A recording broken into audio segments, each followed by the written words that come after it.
Hay delanteros que marcan goles, y luego está Thierry Henry. Él no solo anotaba, él coreografiaba cada gol con una elegancia que hacía parecer que el resto de los jugadores estaban en cámara lenta. Fue el rey de Highbury, el arquitecto de los invictos del Arsenal y la pesadilla más temida de la Premier League. Muchos dicen que es el mejor jugador que jamás pisó Inglaterra, y hoy vamos a descubrir por qué su leyenda sigue intacta. Prepárate para revivir la magia del delantero más elegante de la historia, llamado Titi Henry. Vemos a un niño de extremidades largas y mirada seria que corre por el asfalto. Escuchamos la voz de su padre, Antoine, una figura cuya exigencia es el motor y, a la vez, la sombra de Thierry. En Les Ulis, el fútbol no es un juego, es un examen diario. Antoine no celebra los goles de su hijo, sino que cuenta los errores. Thierry no aprende a disfrutar del éxito, aprende a temer al fallo. Esa es la chispa que encenderá al competidor más voraz de Francia. Vemos al pequeño Henry marcar un gol y mirar inmediatamente a la banda buscando la aprobación de un padre que permanece de brazos cruzados. Es 1990. Thierry entra en la prestigiosa Academia de Clairefontaine, el santuario donde el fútbol francés moldea a sus futuros guerreros. La cámara del estadio captura la disciplina casi monástica del lugar. Henry es un proyectil. Su velocidad es tan alta que sus propios pies parecen ir más rápido que su pensamiento. Aquí conoce a un joven Nicolas Anelka. Juntos representan la nueva Francia, multicultural y ambiciosa. Pero mientras otros ríen en los dormitorios, vemos a Thierry puliendo su técnica individual bajo la lluvia, obsesionado con el control del balón. Clairefontaine le dio las herramientas, pero Les Ulis le dio el hambre. Henry sabe que el talento sin perfección es solo ruido, y él quiere ser una sinfonía. Saltamos a agosto de 1994. El escenario cambia al lujo de Mónaco, un contraste total con su origen. Un hombre de mirada analítica y gafas grandes lo observa desde el banquillo. Su nombre es Arsène Wenger. La cámara del estadio enfoca el rostro de Wenger mientras Henry, con 17 años, debuta profesionalmente. Wenger lo coloca en la banda, aprovechando su zancada, pero Henry siente que su destino está en el centro. El contexto histórico nos muestra a un Mónaco brillante, pero Thierry es todavía un diamante sin tallar. Lo vemos fallar ocasiones claras y retirarse al vestuario con la cabeza baja, ignorando los aplausos.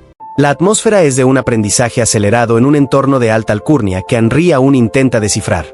Julio de 1998. Francia entera está paralizada por la final del Mundial. La cámara del estadio capta el ambiente eléctrico en las calles de París, una nación unida bajo el lema Black, Blanc, Beur. Henry, con apenas 20 años, es el máximo goleador de su equipo en el torneo. Aunque no juega la final contra Brasil, la cámara del estadio lo muestra en el banquillo, viviendo cada segundo con una intensidad maníaca. Al sonar el silbato final, Henry corre al campo y se abraza a Zidane mientras la Torre Eiffel se ilumina. A los 20 años, Thierry ya es campeón del mundo.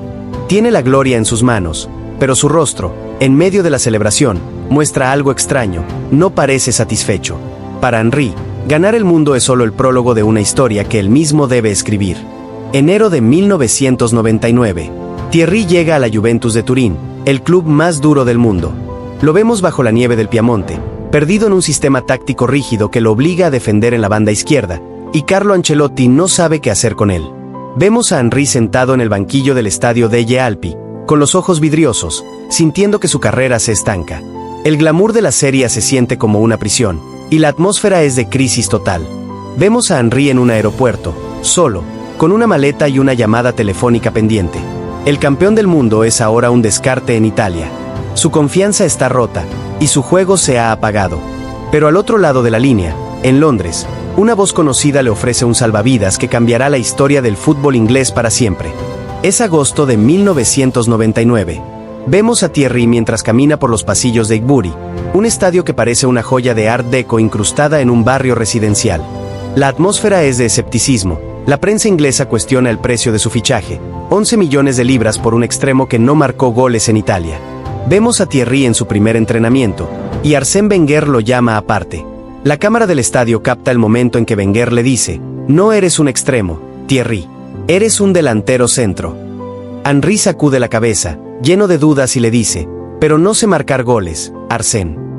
Wenger sonríe y responde: "Yo sé que sí". Henry llegó a Londres buscando refugio, pero Wenger le dio un trono. Solo faltaba que Thierry se atreviera a sentarse en él. Los primeros 8 partidos son un calvario. La cámara del estadio captura a un Henry frustrado, enviando balones a las gradas y perdiendo duelos físicos contra los robustos defensas ingleses de la época. Estamos en septiembre de 1999, contra el Southampton. Thierry entra como suplente, recibe un balón de espaldas, gira con una elegancia felina y clava el balón en la escuadra. No hay una celebración eufórica. Henry se queda quieto, mirando a la grada con una expresión desafiante y casi arrogante. Ese balón no solo entró en la red, rompió el dique de contención de su propia inseguridad, y el rayo acababa de tocar tierra. Verano de 2000. Nos trasladamos a los estadios de Bélgica y los Países Bajos.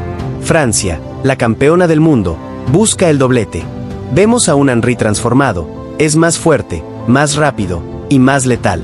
Sus zancadas dejan atrás a defensas enteros como si fueran conos de entrenamiento. Marca goles cruciales y Francia se corona campeona tras una final agónica contra Italia. La cámara del estadio captura a Henry levantando el trofeo, pero esta vez su mirada es distinta a la de 1998. Ahora se siente el protagonista. Regresa a Londres no como una promesa, sino como un gigante. El contexto histórico muestra a un Arsenal que empieza a amenazar la hegemonía del Manchester United de Alex Ferguson. Es la temporada 2002 y 2003. La cámara del estadio se deleita con la estética del juego de Henry.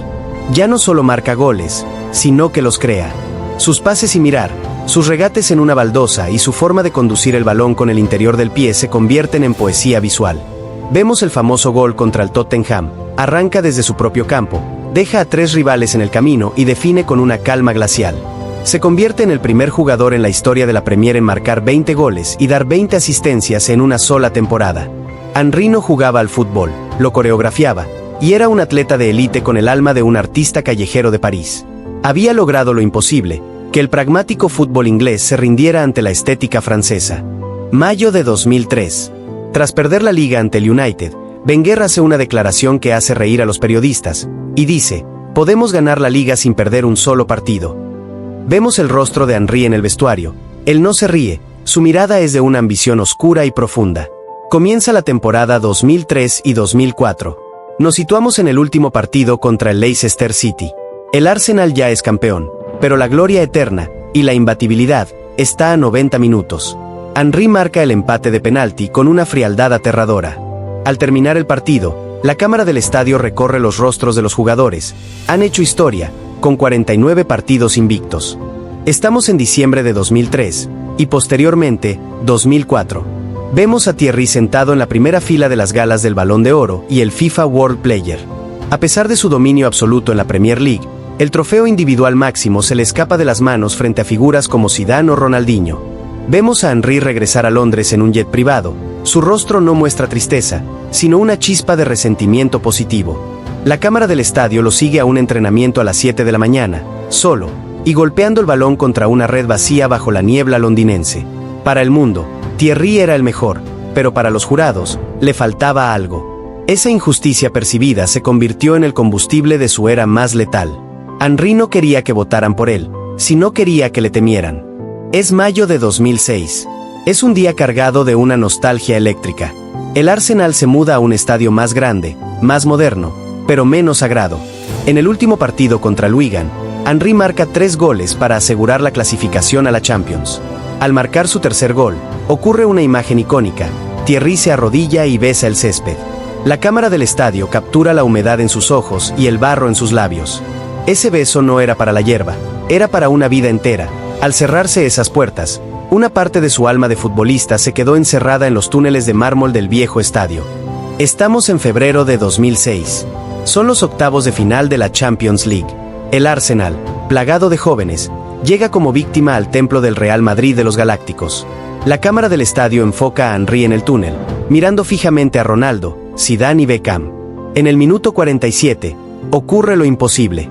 Henry recibe en el centro del campo. Se deshace de 3 rivales con una potencia física que parece sobrehumana y cruza el balón ante Casillas. La cámara lenta captura la vibración de la red y el silencio sepulcral de Madrid. Esa noche, Thierry no fue un jugador, fue un conquistador, y tomó el estadio más difícil del mundo y lo reclamó como suyo.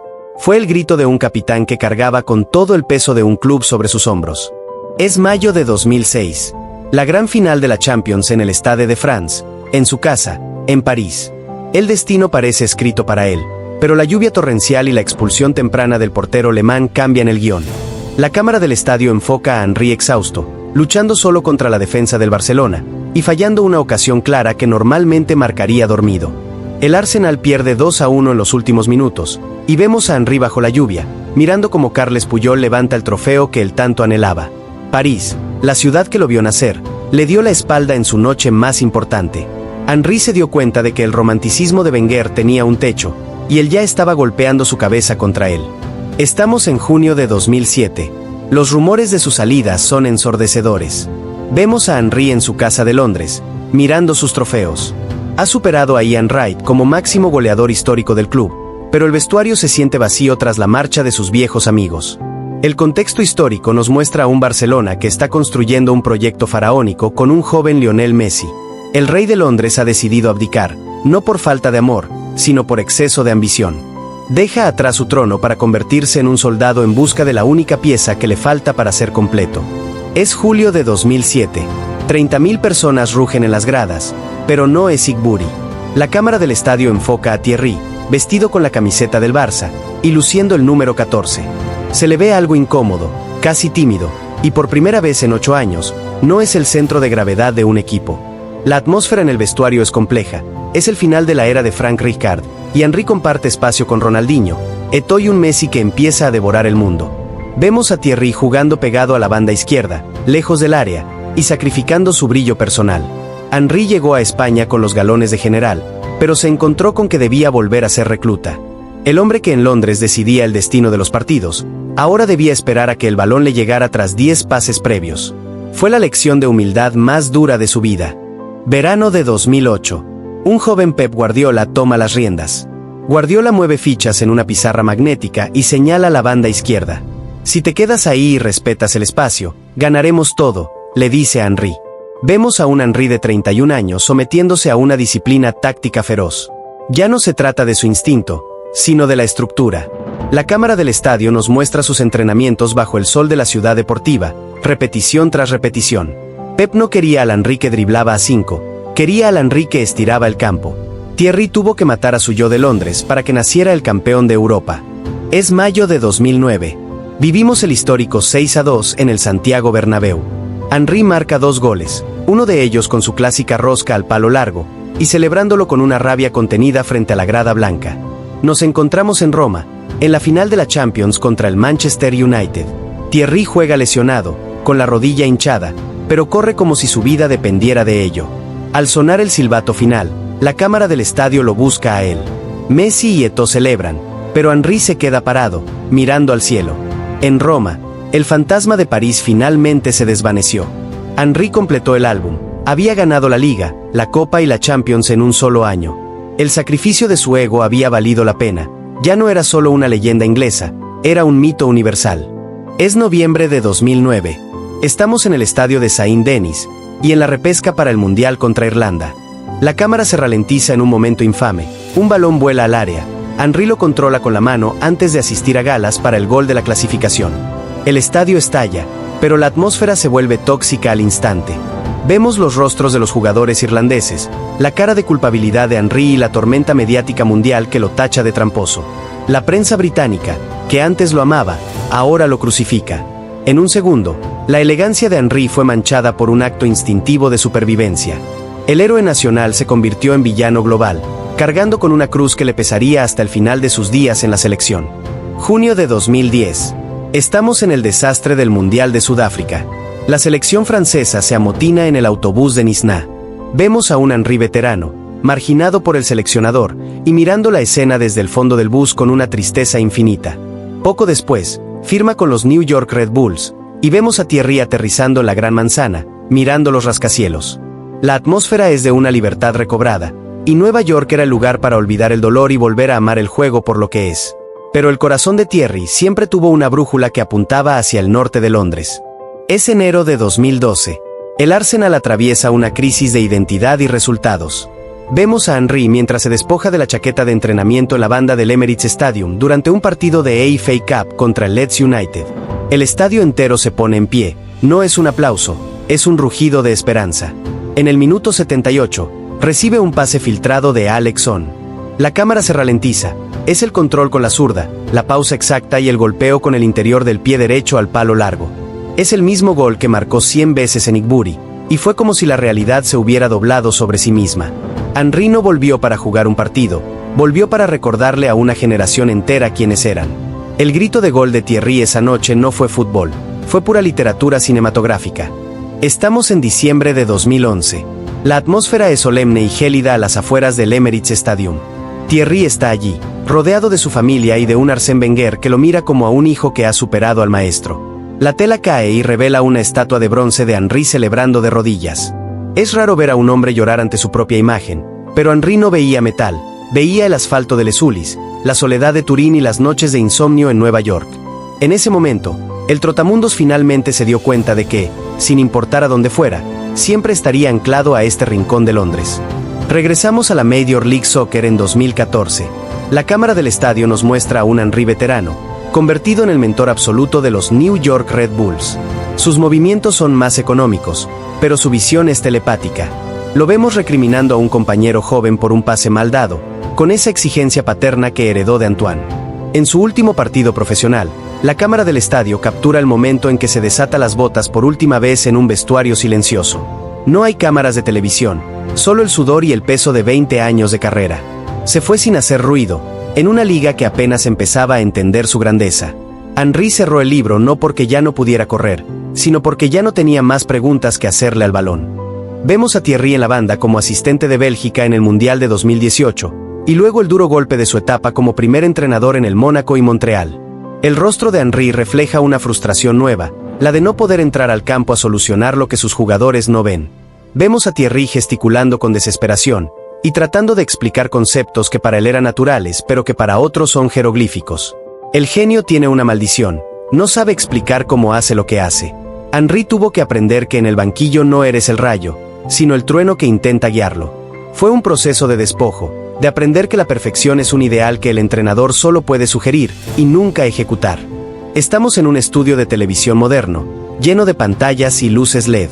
Thierry Henry está sentado frente a un micrófono, analizando el fútbol con una claridad técnica que deja a todos en silencio. Vemos su rostro, hay una paz que no tenía en sus años de jugador. Thierry Henry nunca fue solo un futbolista, fue la prueba de que la velocidad puede ser elegante y de que la obsesión puede ser arte. El niño que buscaba la aprobación de su padre terminó encontrando la admiración del mundo. El rayo se ha detenido, pero el rastro de luz que dejó en el cielo del fútbol no se apagará jamás. Comenta, ¿Thierry Henry es el mejor delantero en la historia de la Premier League? Comparte con ese amigo futbolero que necesita conocer la historia completa de Henry. Suscríbete para revivir la historia de los más grandes del fútbol. Y dale like si crees que el fútbol actual carece de esa magia del jugador francés.